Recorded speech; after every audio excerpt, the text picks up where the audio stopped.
Sería malo que esta sociedad tuviera un buen debate nacional si se debe o no se debe exigir pluralismo y si se debe definir cómo se entiende el pluralismo. ¿Te fijas? Porque ahí están los temas también que hemos señalado, que los estándares internacionales están introduciendo como un derecho, también el derecho al acceso, es decir, que ya se sale simplemente de la expresión de todas las corrientes de opinión en una sociedad, etcétera. Tiene muchas dimensiones.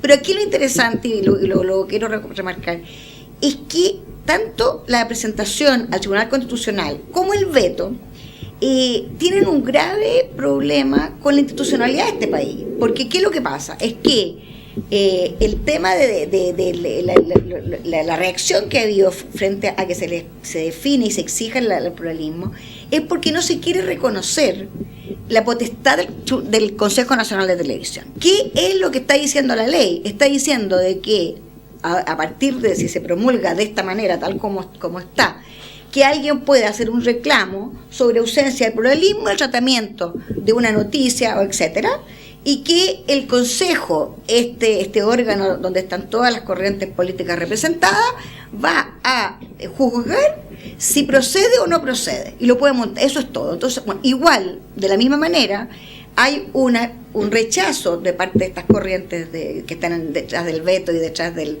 la presentación al Tribunal Constitucional, de que sea el Consejo Nacional de Televisión quien determine si una campaña de bien público es de bien público. O sea, la autoridad dice, esta es nuestra visión, y ni siquiera se le permite directamente al Estado que imponga esa campaña, sino que se pasa por este sedazo nuevamente, la representación amplia, y debe decir el Consejo si efectivamente es de bien público o no. Pues bien, ellos están reclamando que no, de que ellos exigen también total libertad en esta materia de campañas de bien público, y que cada canal debe hacer su propia campaña, lo que es absolutamente contradictorio con la base de una campaña publicitaria, puesto que se basa en la repetición de un mensaje y no de 10 mensajes distintos.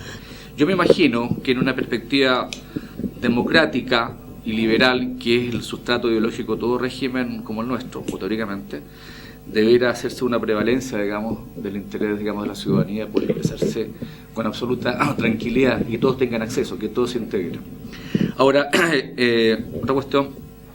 El Consejo de Televisión también, con ser un órgano de carácter constitucional, no deja de representar de algún modo también, y eso es lo lamentable, el Leviatán, y como usted bien ha dicho, en el momento histórico actual, ciertas acrisolas, ciertas posturas oligárquicas.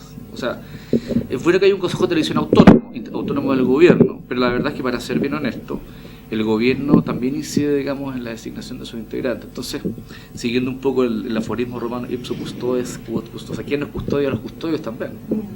Entonces es una cuestión un poco de nunca acabar. Por eso que no tengo, digamos, una especie de escepticismo frente a estos órganos constitucionales.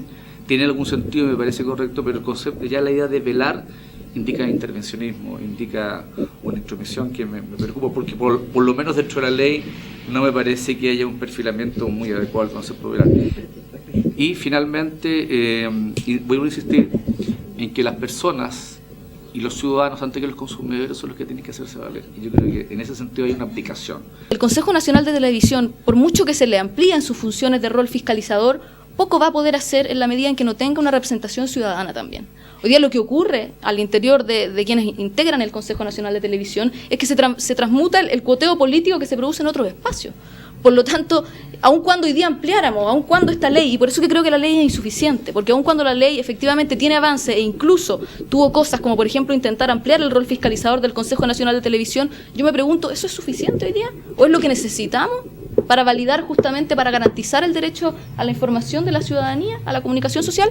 Mi opinión, la opinión del Colegio de Periodistas y la opinión de las organizaciones ciudadanas que integramos la Mesa de Ciudadanía y Televisión Digital es que no. Es que eso no es suficiente.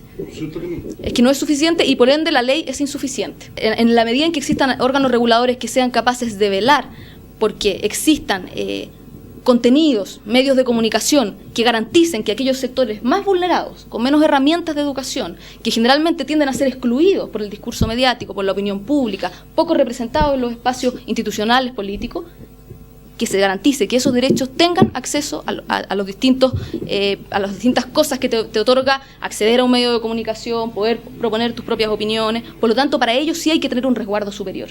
Y ese deber, más allá de la ciudadanía pasiva o no, que insisto, es un concepto que es más difícil de calificar, pero más allá de la ciudadanía pasiva o no, ese derecho, ese resguardo, ese velar por aquellos sectores más vulnerables corresponde al Estado.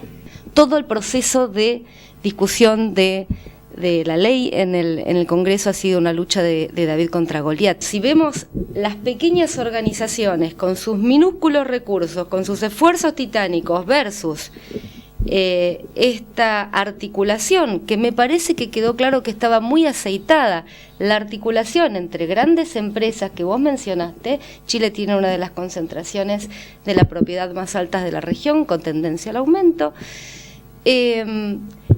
La intrincada articulación entre esto y el poder político de la última administración gubernamental, es muy difícil hacer algo contra eso.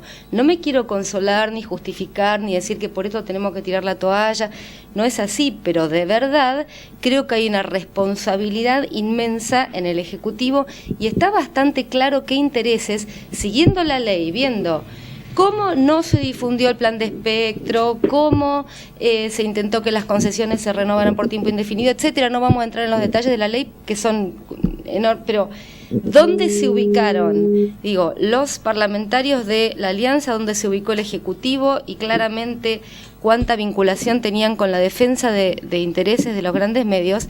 Parece que claramente era una lucha de David contra Goliat, en la que en el fondo lo que subyace a toda la discusión es cómo se ve a los medios. En el fondo, ¿qué son? Son empresas como cualquier otra, y entonces la libertad de expresión es libertad de empresa, o son empresas, algunas son empresas, pero que ameritan una mirada particular por la importancia que tienen en términos de socialización, en términos de reproducción de sentidos, y entonces hay que mirarlos y tratarlos y abordarlos de otra manera, también desde el punto de vista legislativo. En Europa, en la legislación actual referida a televisión híbrida, se define a las televisiones, a las entidades, en realidad como que son bienes culturales y sociales. Yo creo que ese es una discusión de fondo. En Chile esa definición no está, ¿ya? Y es amplia, o sea, establecer que la televisión, un operador televisivo opera un bien cultural y social, ¿ya? Es muy distinto decir que opera una señal, ¿ya? Y emite contenidos bajo un fin de la sustentabilidad en determinado sistema económico, ¿ya? Yo creo que ese tema, ese punto no se ha discutido bien en Chile, y existe la concepción clara de que los canales de televisión tienen que sustentarse en el mercado. De hecho, por lo mismo se está discutiendo, y Anatel tomó una posición muy clara de hacer lobby en torno a no generar mayores posibilidades de creación de nuevos canales, un poco por no repartir la torta publicitaria en más actores, porque ya no da, ¿ya? Y la masividad actual que va a la baja es la que se quiere cuidar. Yo creo que eso también sucedió, y quedó plasmado en la ley, que se protege de algún modo los intereses de Anatel. Anatel también como una entidad gremial, donde yo no sé qué hace TVN ahí, como canal público. Ya yo me lo preguntaría. Claro, o sea, es un canal público. Funciona como privado, pero es un canal público. Entonces, ¿cuál es el sentido de tener una televisión pública que en el fondo termina alineada con un gremio que defiende intereses económicos?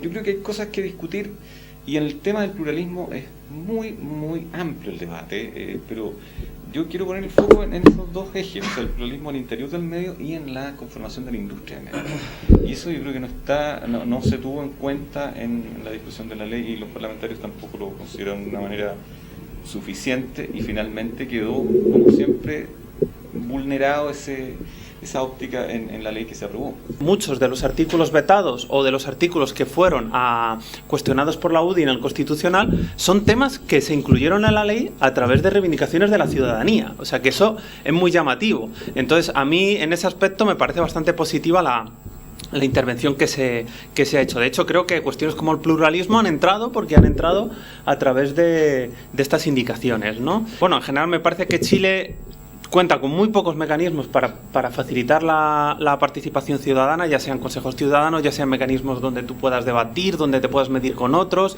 que el gobierno haga consultas públicas. En general es pobre ese sistema, pero en este caso ha sido incluso mucho más obstaculizado e invisibilizado. Es decir, el debate no ha llegado a la ciudadanía porque a los medios no les interesaba que hubiera llegado y lo han filtrado claramente.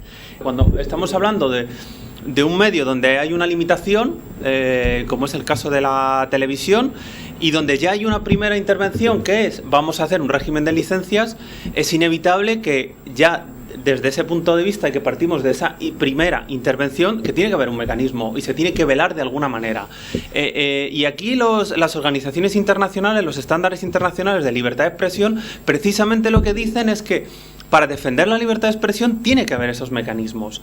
Lo que también alerta es que se tienen que evitar tanto los excesos del mercado como los excesos de los estados. Y en ese sentido lo que recomiendan es que haya organismos independientes. Evidentemente el CNTV podría ser mucho más independiente de lo que es y ser mucho más pluralista de lo que es.